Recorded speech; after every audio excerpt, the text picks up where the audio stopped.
Men, the most telling sign that your girlfriend's guy friend is more than just a friend isn't catching them together or finding suspicious messages. It's the specific phrases she uses to defend their relationship when you express even mild concern. Before we dive in, hit subscribe, smash that like and hype button, and drop a comment if you've ever heard these defensive phrases and later discovered the friendship was actually an emotional affair, or worse, your experience might help another. Man, recognize when defensive language reveals inappropriate relationships. Phrase 1. You're being insecure. Attacking your perception instead of addressing behavior. When you express concern about her relationship with a male friend and she immediately responds with, "You're being insecure," or "This is about your insecurity, not about us," she's not helping you understand why the friendship is innocent. She's deploying manipulation that attacks your character to avoid addressing the actual inappropriate behaviors you're concerned about. What this reveals? This reveals she knows the relationship has crossed boundaries. By framing your legitimate concerns as your personal insecurity, she redirects from her behavior to your psychological state, which means she never has to examine the actual friendship. Notice she doesn't address specific behaviors. If you mention constant texting or time alone together, and her response is, "You're insecure," she's avoiding substance by attacking you personally. The speed of this accusation matters. If "you're insecure" is her immediate response before hearing what concerns you, she's prepared this defense because she knows the relationship isn't appropriate. She's ready with character attacks because she can't defend the actual behavior. How to respond? Don't accept the deflection. Say, "Whether I'm insecure or not doesn't change that you're exhibiting behaviors that cross boundaries. Let's talk about the actual behaviors. The constant texting, time alone together, emotional intimacy with him, rather than attacking my character for noticing." Make clear that labeling you as insecure doesn't invalidate concerns. If she refuses to address specific behaviors and continues making your insecurity the issue, recognize she's protecting the relationship because it's inappropriate. Phrase 2. He's like a brother to me. Using family labels to minimize romantic threat. When she describes her male friend as like a brother, she's not just explaining platonic connection. She's using familial language to make romantic involvement seem impossible and to make your concern seem absurd. Because who would worry about someone being close with their brother? What this reveals? This reveals she needs to create psychological distance from romantic possibilities, which she wouldn't need if those possibilities didn't exist.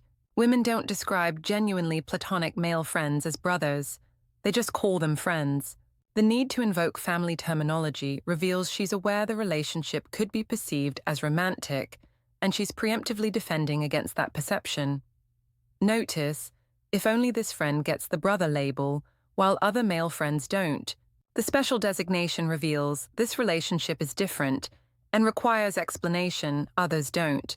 Watch whether their actual behavior matches sibling relationships. Constant texting, emotional conversations, time alone together don't match how people interact with siblings. How to respond? Challenge the label by pointing to behavior. Say, "You call him your brother, but you don't interact with him like a sibling. You text constantly, spend time alone in romantic contexts, share emotional intimacy about our relationship. That's not how siblings interact. That's how romantic partners or people moving toward affairs interact."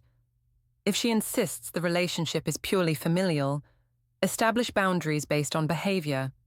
If he's family, treat him like family with appropriate boundaries, not constant communication that replaces emotional intimacy you should have with me. Phrase 3.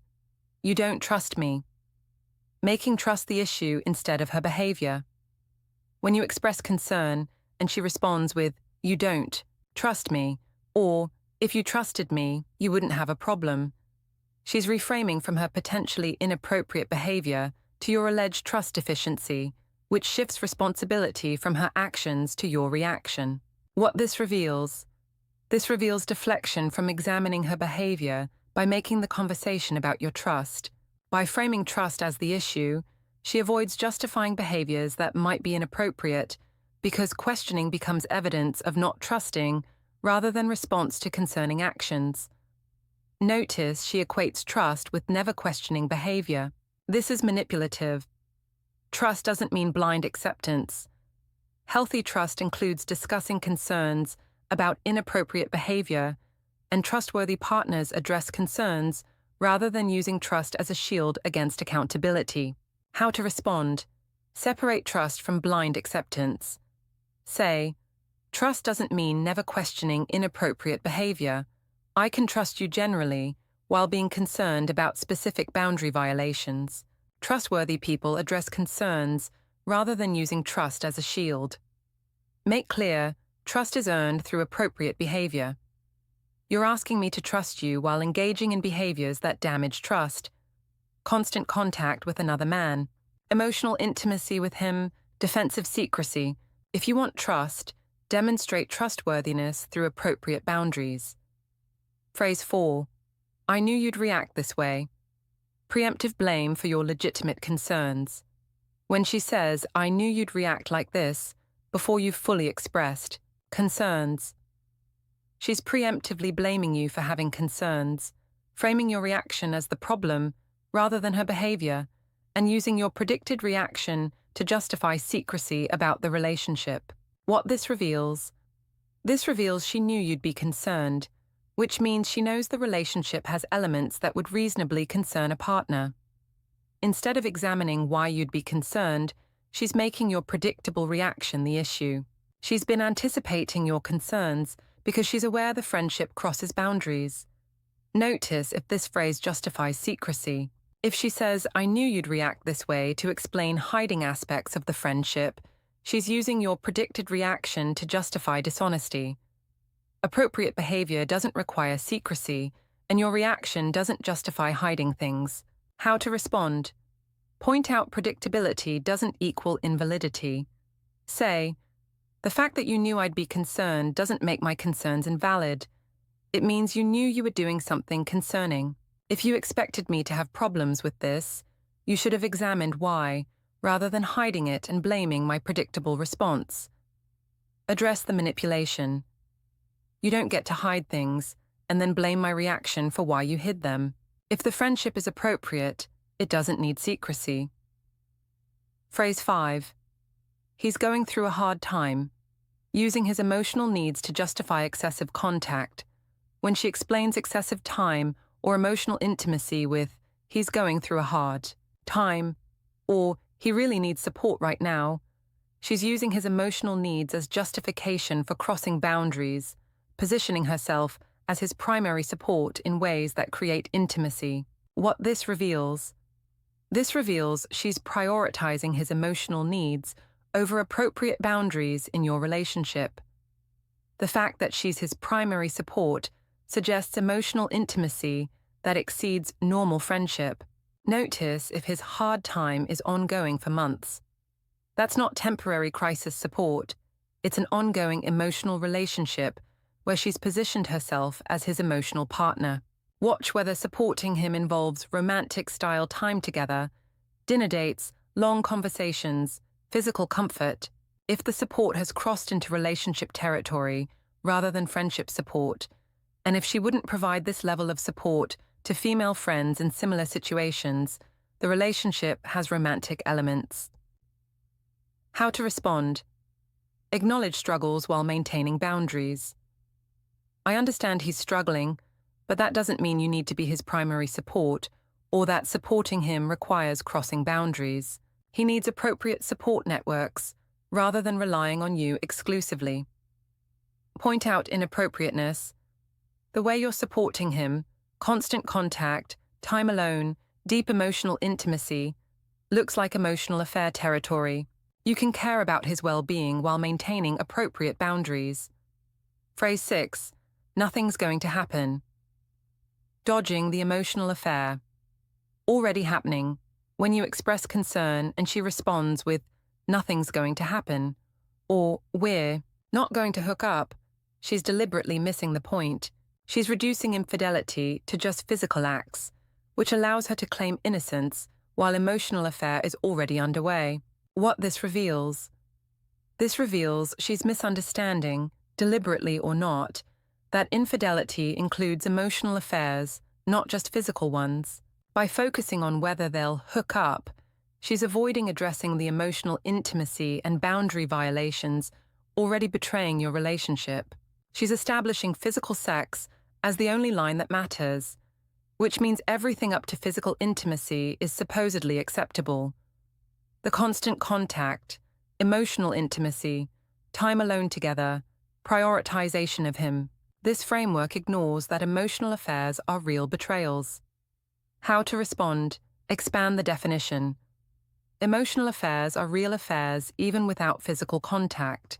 The constant communication, emotional intimacy, time alone together, priority you give him. That's already betrayal, even if you never touch him. Nothing's going to happen misses that something is already happening emotionally. Point out the redirection. You're focusing on whether you'll hook up rather than addressing inappropriate emotional intimacy that's already happening. I'm concerned about current emotional betrayal, not just future physical possibilities. Phrase 7. Would you rather I lie to you? Creating false choice between acceptance and dishonesty. When you express discomfort, and she responds with, would you rather I lie to you about spending time with him? Or, at least I'm being honest, she's creating a false dichotomy where your only options are accepting inappropriate behavior or having her lie about it. What this reveals? This reveals she's framing the issue as though inappropriate behavior is inevitable, and your only choice is whether you're informed about it. By creating false choice between acceptance and lying, she avoids the obvious alternative. She could simply maintain appropriate boundaries that don't require either your acceptance of inappropriate behavior or dishonesty about it. She's positioning honesty about inappropriate behavior as a virtue you should appreciate. This is manipulation. Being honest about betraying boundaries doesn't make the betrayal acceptable. She's unwilling to change the behavior that concerns you, and trying to make you grateful, she's at least telling you about betraying boundaries rather than hiding it. How to respond? Reject the false dichotomy. Those aren't my only options. You could maintain appropriate boundaries with him that don't require either my acceptance of inappropriate behavior or lying. The fact that you're presenting this as accept it or I'll lie shows you're unwilling to actually address the inappropriate nature of the friendship. Point out that honesty about boundary violations doesn't make them acceptable. Being honest about crossing boundaries doesn't make crossing them okay. I don't want you to lie, but I also don't accept the behavior. The solution is you setting appropriate boundaries that respect our relationship. Final thoughts. These 7 defensive phrases aren't innocent explanations. They're specific manipulative statements that reveal the male friendship has crossed appropriate boundaries, and she's more invested in protecting the relationship with him than addressing your legitimate concerns. Understanding these phrases allows you to recognize when defensive language reveals inappropriate relationships, rather than when you're being unreasonably jealous. Women who have innocent platonic friendships don't need sophisticated defensive phrases. They address concerns directly, provide transparency, and set appropriate boundaries when partners express discomfort. Women who use these phrases are deflecting, manipulating, and refusing to examine whether their behavior is appropriate because they know it isn't. If she's using multiple phrases from this list, attacking your insecurity, using family labels, making trust the issue, blaming your reactions, using his emotional needs as justification, focusing only on physical boundaries, or creating false choices, you're not dealing with innocent friendship being misunderstood. You're dealing with emotional affair or romantic involvement she's defending through manipulation. The key is recognizing that these defensive phrases are tells. They reveal through their manipulative nature that she knows the friendship crosses lines. She's unwilling to maintain appropriate boundaries, and she's prioritizing the relationship with him over addressing your concerns or maintaining healthy boundaries in your relationship.